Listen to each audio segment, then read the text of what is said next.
Tapos sa tabi-tabi. Tapos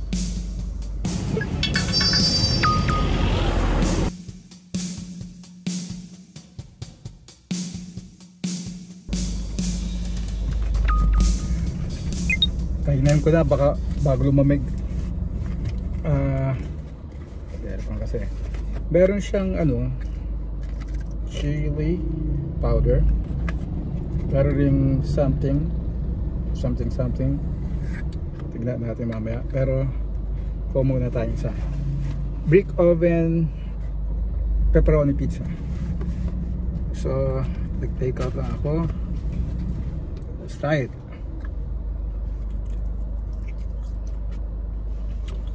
400 pesos for a brick oven pizza, 12 inches. Good.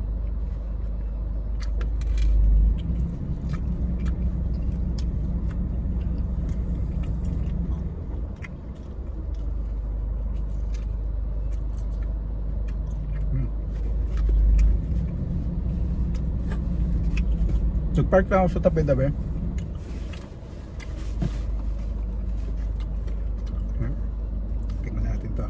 Kung ano man to, pili ko hot sauce to eh.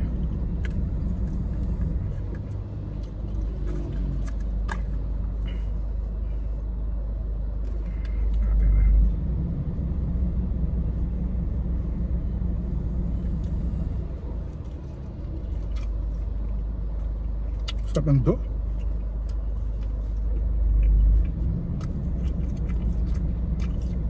Wow, hot sauce. Very potent na hot sauce.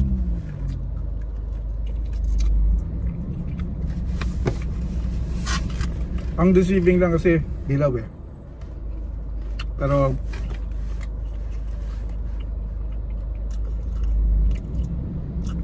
I can take it. Anong problem? Pero for most people na hindi sanay sa manghang, probably is too much for them.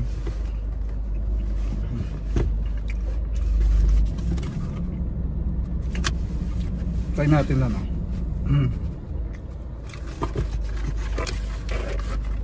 Bawang lahat.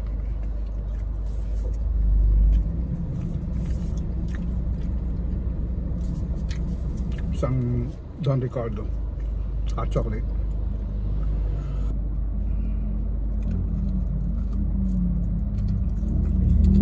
Top notch.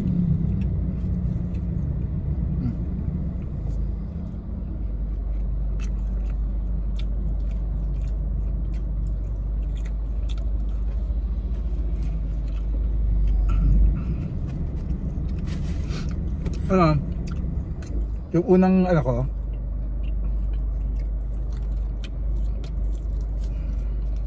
diba? Wow.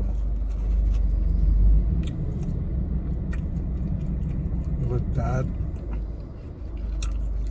Unang impression ko sa pizza, akala ko medyo ano, lacking yung salami, yung pepperoni. Kasi sa sobrang angat yung dough at saka yung ano, cheese sa quality.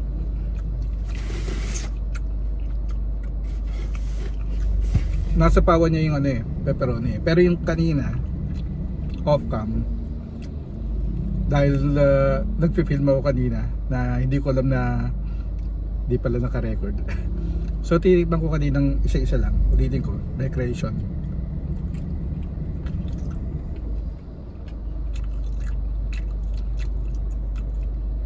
By itself, ano, okay siya by itself.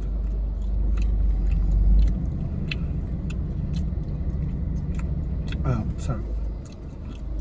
Sulit na sulit yung 400 pesos.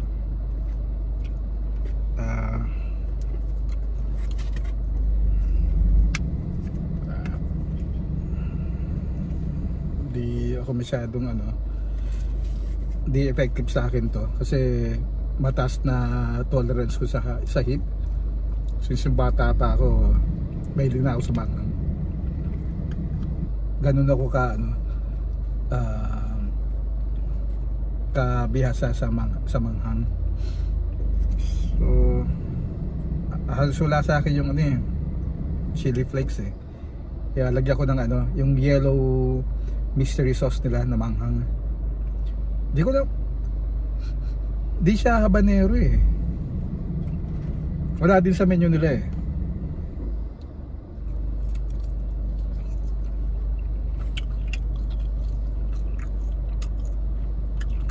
Pizza is getting cold.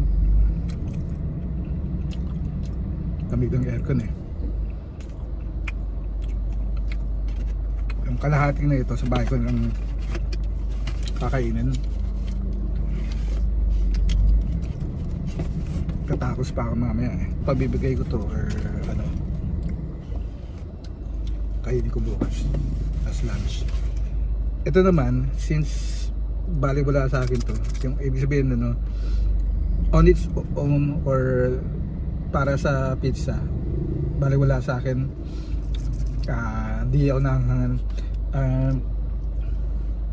pag nagluto ako ng soup or stew, ito na lang yung gagawin kong ano, pangpanghang or curry. Wow, curry. Kasi alam ko yung mga dried spices ano eh, good for ano siya eh, stew, ganun, yung matagal lutuin. Doon siya nagiging potent. Pero to, I'll finish this one slice.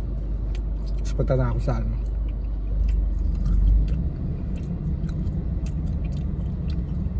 either magpapansit ako or tacos or shawarma. Wala na, depende sa ano, sa pag-drive ko. Sa pag-drive ko kung ano yung ano, kung saan ako hatake ng manibela. Ubus na yung ano, konti lang. Kung sa akin to ano eh, kung sana, kung pwede full, pero I understand naman na ano, kaya konti lang nilalagay nila kasi most people hindi nila ano kaya to, yung very potent siya. Feeling ko maubo ka dito kung di ka gano'n sanay sa manghang.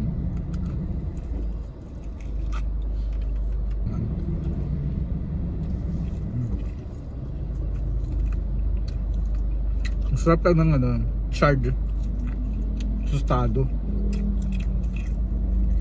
On its own, sarap yung crust.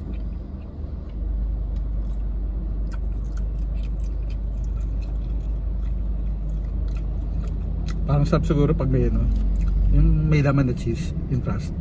Parang sa ano, Pizza Hut ba yun or Shakey's.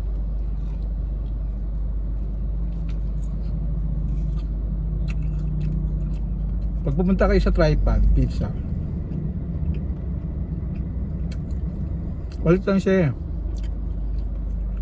Hassle parking. Kung willing kayo maglakad, parang ako, nag-park ako dun sa the first parking spot na nakita ko, which is 300 meters. So naglakad pa ako. Okay naman kasi nakikita ko yung ano eh, ibang kainan eh, which may nakita ko chicken place. Siguro next time yun ang ano, bibisahin ko. Nakalimutan ko yung pangalan eh. Sa chicken place siya. Pero mga place na ano yan, hindi mo mapapansin kung nakamotor ka or four wheels sasakyan. Hindi mo mapapansin na ano, may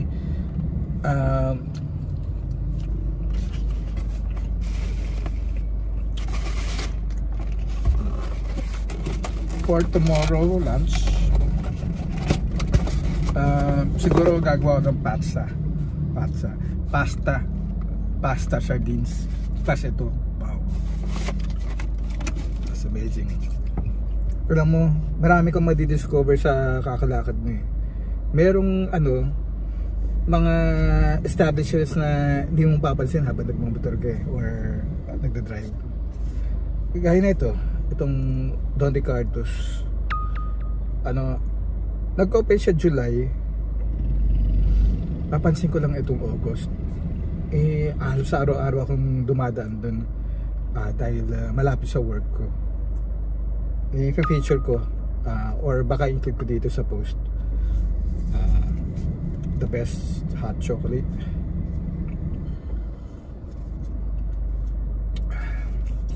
Sugar talaga nilalagay nila, pang sugar. So hindi siya corn syrup like other establishments. So healthy siya. Tapos pwede bang sabihin na less sugar para di ka mabiktima ng Ozempic, di ka ma-diabetes. So punta ako sa ewan ko space pa yung camera ko, camera phone. Punta ako na yung sa Tacos sa Quezon City pa rin.